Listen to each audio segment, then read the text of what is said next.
गाय और बाघ की कहानी, बाघ और गाय की कहानी। आपने ये कहावत तो सुनी ही होगी कि संगठन में अजेय शक्ति होती है। चाहे दोस्त हो, परिवार हो या व्यवसाय, जहाँ लोग एक समूह में एकजुट होते हैं, वहाँ कभी नुकसान नहीं होता है। ऐसे में हम आपके लिए पेश करते हैं एक दिलचस्प एक गाय और एक बाघ की कहानी बताने जा रहा हूँ। कई वर्ष पहले एक जंगल में गायों का एक समूह रहता था। उस जंगल में बाघ, बाघिन और चीता जैसे कई जंगली जानवर रहते थे।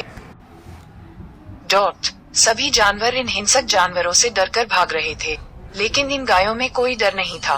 वे सभी गायें सुबह एक साथ चरने जाती हैं, एक साथ चरती हैं और शाम को एक साथ वापस आती हैं।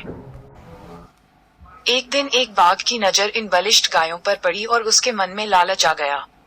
वह छिपकर इन गायों का पीछा करने लगा और उन्हें मारकर खाने का उपाय खोजने लगा। दिन बीतते गए, लेकिन बाघ को उन्हें खाने का मौका नहीं मिल रहा था। बाघ की इच्छा से अनजान गायें एक दिन शाम को झाड़ियों से निकलकर खुशी खुशी घर लौट रही थीं। कि बाघ ने झाड़ियों से निकलकर पीछे चल रही गाय पर अचानक हमला कर दिया। बाघ के हमले से घबराकर सभी गायें पलट गईं और बाघ पर हमला कर दिया। बाघ को गायों से ऐसे हमले की उम्मीद नहीं थी। खुद को गायों से घिरा पाकर बाघ को अपने फैसले पर पछतावा हुआ। वह बड़ी मुश्किल से भागने में सफल रहा, लेकिन अब बाघ की उन गायों को मारकर खाने की इच्छा बदले में बदल गई थी। कुछ दिनों के बाद गायों में आपस में मतभेद होने लगा और वे एक दूसरे से अलग रहने लगी। बाघ की नजर अब भी इन गायों के झुंड पर थी। गायों को अलग होते देख उसने मौके का फायदा उठाया और एक गाय के पीछे भागा। कुछ दूर जाने के बाद बाघ ने इधर उधर देखा तो उसे दूर तक कोई गाय नजर नहीं आई। उसने बिना समय गंवाए गाय पर हमला कर दिया। बेचारी अकेली गाय चिल्लाई। उसने अपनी जान बचाने की कोशिश की लेकिन हार गई।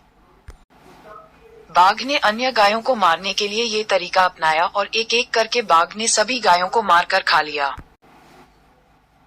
तो दोस्तों, देखा नहीं एकता में कितनी ताकत होती है। जिस दिन तक वो गायें एक साथ थी, उस दिन तक वो बाघ को मार देती थी, लेकिन जिस दिन से वो अकेली हो गई, तब से उन्हें अपनी जान से हाथ धोना पड़ा। इस कहानी से मुझे भी अपने जीवन की बहुत अच्छी सीख मिली। जब भी परिवार में या कार्यस्थल पर किसी भी प्रकार की असहमति उत्पन्न होती है, तो मैं उसे सुलझाना अपना पहला कर्तव्य समझता हूँ।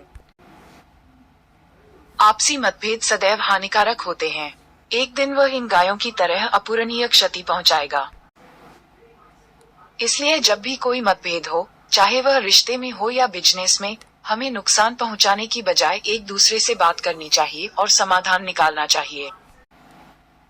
सीखना, जहां एकता है वहां कोई तीसरा आदमी आपको नुकसान नहीं पहुंचा सकता। कभी कभी बड़े नुकसान से बचने के लिए मतभेदों को झुककर सुलझाना चाहिए। सारांश, आज के लेख में हमने आपको गाय और बाघ की कहानी बताई है।